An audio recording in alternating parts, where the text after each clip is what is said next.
आज हमारे हाथ में वो ताकत है, अपनी ताकत का एहसास करना पड़ेगा सबको। जो हमारे वोट का अधिकार है, ये अधिकार सबसे बड़ा अधिकार होता है। इस अधिकार से हमारी पूछ होती है, वरना किसी की पूछ नहीं होती। और मेरे साथी जो मेरे भाई बहन आए हैं पालवा से, पुराना गांव है हमारा भाई, और बुआला है, और उससे पहले पालवा है ना। तो भाई पहले कोई सोच नहीं सकता था कि कभी हम यहाँ पे भी खड़े हो सकते हैं, यहाँ तक आ सकते थे क्या? वो जमाना था। बाबा साहेब ने भी जो लड़ाई लड़ी, भाई परछाई भी नहीं पड़नी चाहिए थी, ऐसा छुआछूत का जमाना होता था। वहां से हम यहाँ तक आए हैं बाबा साहेब के कारण।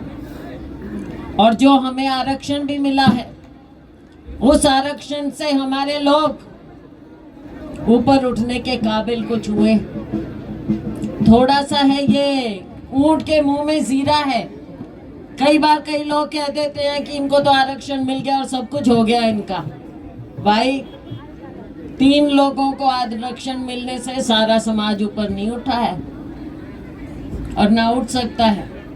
आरक्षण केवल एक जरिया है, और उस जरिए से ऊपर उठने का किसी किसी को मौका मिलता है। कई कई पीढ़ियां लग जाती हैं। आज शैलजा यहाँ पे खड़ी है, केवल मेरा संघर्ष नहीं है, मेरा संघर्ष तो आप लोगों ने मजबूत किया है। जय जय जय जय जय भीम, जय जय जय जय जय भीम। लेकिन मुझसे पहले मेरे पिताजी स्वर्गीय चौधरी दलबीर सिंह, उनका संघर्ष रहा, बहुत लंबा संघर्ष रहा उनका। और भाई मेरी बहनों, वो जमाना ऐसा था, छुआछूत का, स्कूल में बैठने नहीं देते थे। लेकिन उस समय भी हिम्मत दिखाई, पूरे परिवार ने, सारे भाइयों ने पहुंच के स्कूल में कि हम देखते हैं कैसे हमारे भाई को, हमारे छोटे बच्चे को स्कूल में कोई कैसे नहीं बैठने देगा। संघर्ष किया बाबा साहेब ने, जैसे संघर्ष किया, विदेशों में पढ़े, अपनी काबिलियत दिखाई बाबा साहेब ने। आज हम कहते तो हैं दलित समाज मानता है, लेकिन बाबा साहेब का व्यक्तित्व केवल दलित समाज का नहीं हो सकता। बाबा साहेब का व्यक्तित्व सर्व समाज का व्यक्तित्व है, क्योंकि हमारा संविधान सारे समाज के लिए। आज सब आरक्षण क्यों मांगते हैं? मांगते हैं भाई, और जो डिजर्व करे उसको मिले भी। लेकिन हमें ये नहीं भूलना चाहिए, और ये मैं सबको कहती हूँ कि अगर हम 3 लोग यहाँ पर ऊपर आ जाएं, इसका ये मतलब नहीं है कि सारा समाज ऊपर उठ गया। ये नहीं भूलना चाहिए कि हमारे भाई और बहन अभी भी उस गुर्बत में जी रहे हैं, अभी भी ऐसे डिस्क्रिमिनेशन में से जूझ रहे हैं। बहुत से लोग नौकरियों में आ जाते हैं, लेकिन वहां भी भेदभाव होता है। तो जब तक ये मानसिकता नहीं बदलेगी, और लेकिन मैं ये बिल्कुल नहीं कहूंगी कि सबकी मानसिकता खराब है छत्तीस बिरादरी की। मैं ये बिल्कुल मानूंगी कि छत्तीस बिरादरी में बहुत अच्छे लोग हैं, हर बिरादरी में अच्छे लोग हैं, जिनकी अच्छी मानसिकता है, जिनका दिलो दिमाग सब बड़ा है। वो भी चाहते हैं कि सभी लोग आगे बढ़ें। और अगर गाड़ी का एक भी पहिया पंक्चर हो जाता है तो गाड़ी चलती नहीं है। तो अगर हमारा दबा कुचला समाज, दबा कुचला, मैं ये नहीं कहती किसी और ढंग से, लेकिन अभी भी जो ऊपर नहीं उठ पाए हैं, चाहे हमारा एससी समाज है, चाहे हमारा बीसी समाज है, अभी भी बहुत काम करने की जरूरत है। बात तो करते हैं ट्रिलियंस इकोनॉमी की कि देश बहुत आगे बढ़ गया है, लेकिन वो पैसा है कहाँ? हमारे गरीब तक वो पैसा क्यों नहीं पहुंचता? ये नौकरियां गरीबों तक क्यों नहीं पहुंचती? क्यों अभी भी पर्ची उठाए लोग घूमते हैं? अगर प्राइवेट सेक्टर है उसमें भी तो गरीब को जगह मिले, सभी को, सारे वर्गों को जगह मिलनी चाहिए, वरना देश कहाँ आगे बढ़ता दिख रहा है। जब बात होती है बड़ी बड़ी पार्लियामेंट में, विधानसभाओं में, तो लोग भूल जाते हैं कि नीचे अभी भी बहुत कमी है, कमजोरी है। क्या गरीब हमेशा कटोरा लेकर बैठा रहेगा? क्या हमेशा गरीब के हाथ में कटोरा हो किसी के रहमो करम के लिए?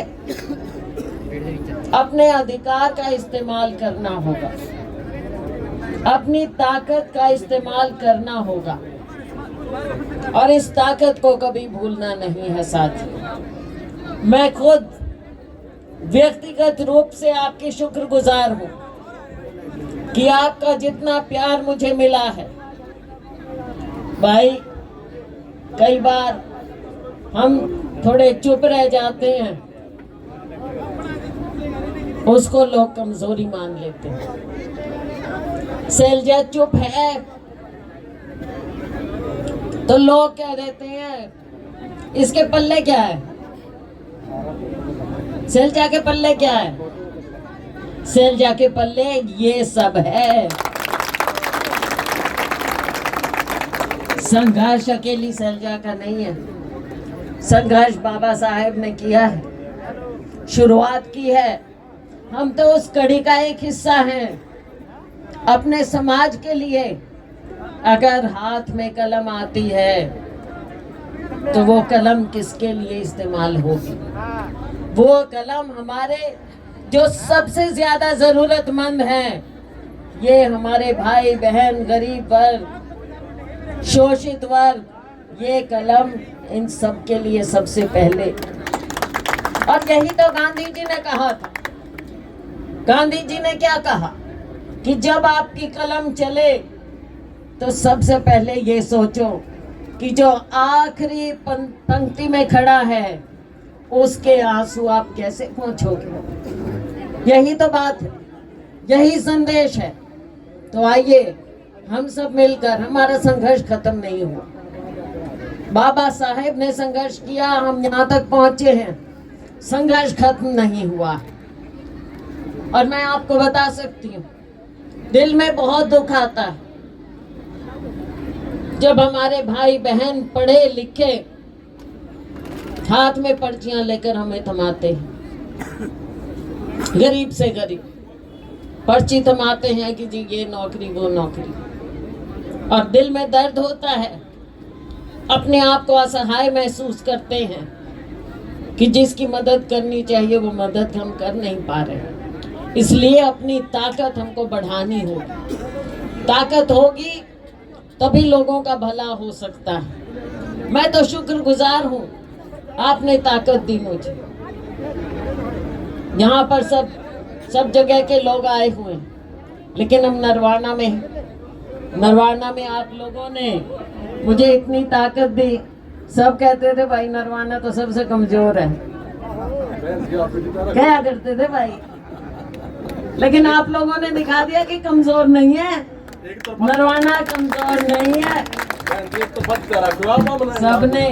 सबने 36 बिरादरी ने भाइयों, देखो हमारे लोगों ने तो किया ही किया है, लेकिन मैं तो धन्यवाद 36 बिरादरी का भी करूँ। 36 बिरादरी का धन्यवाद करूंगी। हमारे भाई रणदीप जी ने पूरी मेहनत करके भाई चुनाव लड़ा। आप सब ने नीचे नीचे नीचे, लोगों ने आपकी ताकत को पहचाना नहीं था, नीचे नीचे सबने काम किया। एक एक वोट मेरी बहनों ने, मेरे भाइयों ने, सब ने अंदर अंदर अंदर अंदर, क्या भाई हमने तो शैलजा को देना है। आप लोगों की मैं बहुत बहुत शुक्रगुजार हूँ। हाथ जोड़ के, सिर जोड़ा के मैं आपका धन्यवाद करती हूँ। आज हम यहाँ हैं मंदिर के यहाँ पे प्रांगण में हम साथ में खड़े हैं, तो ज़्यादा देर हो गई है, सुबह से आप यहाँ पर बैठे हैं। मैं भी भाई अपनी दिहाड़ी कमाती फिर रही हूँ। दिहाड़ी कमाने का मतलब ये पैसे की बात नहीं है, आप लोगों ने जिता रखा है। सुबह डबवाली में भी मैं उधर कामों में होते हुए कई जगह जाना होता है, वही हमारी दिहाड़ी है। तो आज अभी आप लोगों के बीच में आए, कई साथियों ने कहा लेट हो गए, भाई क्या हो गया? तो आप सबका मैं बहुत बहुत धन्यवाद, खास तौर से मेरी बहनें अभी घर जाएंगी, मुझे पता है देर हो गया है, तो सबका 11 बजे से बैठे हैं, तो मैं सभी का अपनी दिल की गहराइयों से बहुत बहुत धन्यवाद करती हूँ। हमारे संत साहिबान बैठे हैं, इनका धन्यवाद करती हूँ। हमारा जो टीम थी यहाँ पर बहुत अच्छे, निमाई जी की टीम का भी मैं धन्यवाद करूँगी कि बहुत अच्छे से आपने इतने अच्छे अच्छे गीत सुनाकर सबका दिल लुभाया। तो आज हम एक बार फिर प्रण करें कि बाबा साहेब द्वारा दिखाए हुए रास्ते पर हम सभी को, देखो एक चीज़ और समझनी पड़ेगी कि जो दलित वर्ग है, पिछड़ा वर्ग, सभी को, उसमें सबको मिलकर चलना पड़ेगा। मिलकर चले, दलित वर्ग, सारे वर्ग मिलकर चले, एक दूसरे का हाथ पकड़े, एक दूसरे को ऊपर उठाएं, तभी लोगों में हमारी ताकत और ज्यादा बढ़ेगी। आप सभी का मैं बहुत बहुत खास तौर से सभा का मैं बहुत बहुत धन्यवाद करना चाहूँगी कि आपने आज यहाँ पर बुलाया और